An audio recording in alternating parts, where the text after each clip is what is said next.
Hello and welcome. We're going to tackle a really tough but incredibly important topic today: child maltreatment.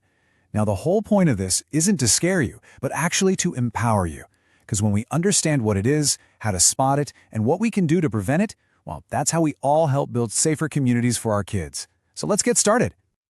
To really get a sense of how big this issue is, I want you to look at this number: 674,000. That's the number of children who were confirmed victims of abuse and neglect in the United States in just one single year. It's a massive number, and it really shows you just how widespread this problem is. So, here's our game plan for this explainer. We're going to start by defining what child maltreatment actually is. Then we'll look at the four main types of abuse and dig into the risk factors that can lead to it.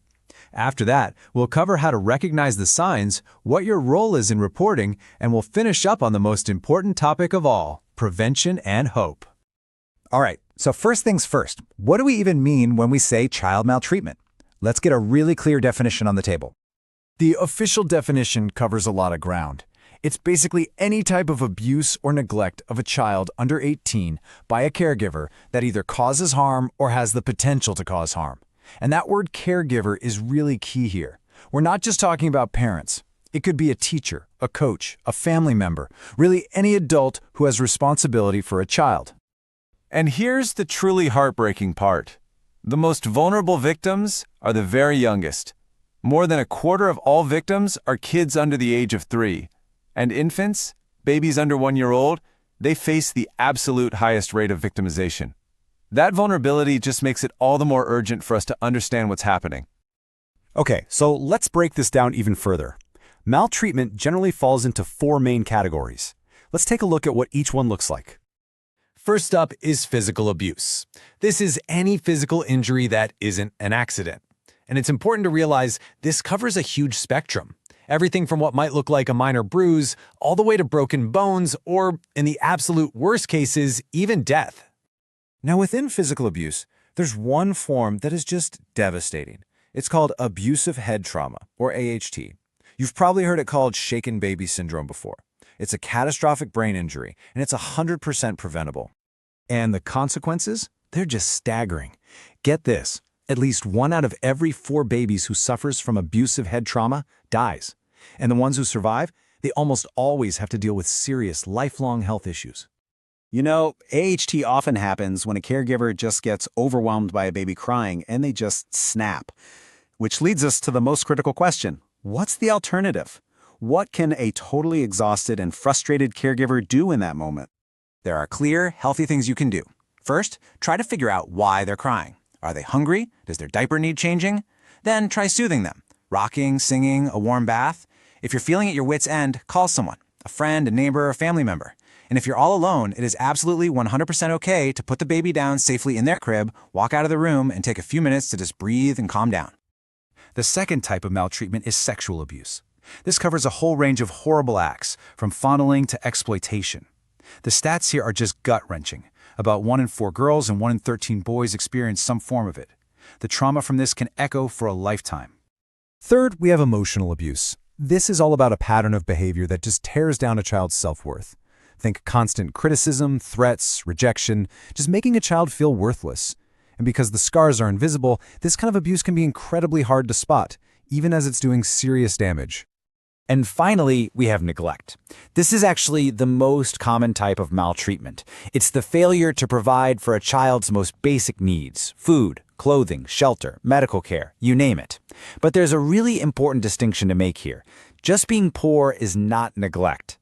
Neglect is about a caregiver's failure to use the resources they do have to care for their child. So, what leads to all of this? Let's talk about risk factors. Now, these aren't excuses or direct causes, but they're conditions or characteristics that are linked with a higher chance of abuse. They help us understand where the greatest risks lie.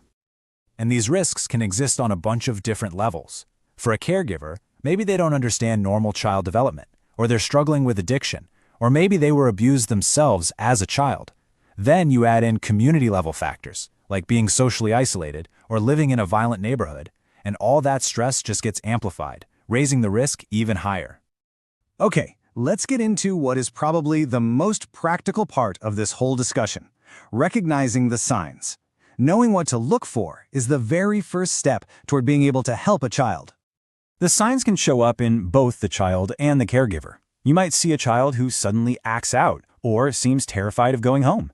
And with the caregiver, you might notice they show very little concern for their child or only talk about them in a really negative way.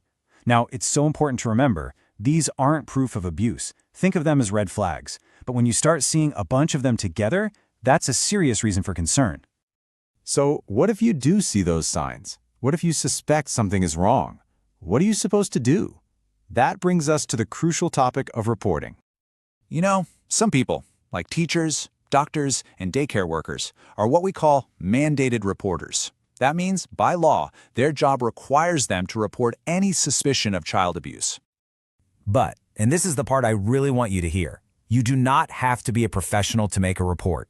Anyone who suspects a child is being harmed can and should speak up. You're not being asked to be a detective or to prove anything. Making a report is simply asking trained professionals to check on a child and see if a family needs help. It's a request for an investigation, not an accusation. And the process is actually pretty simple. You call your local police or your county's child welfare agency right away. They might ask you to follow up in writing. And this is really important. Even though you have to give your name, your identity as the person who made the report is kept confidential. Reporting is what we do when we think harm is already happening.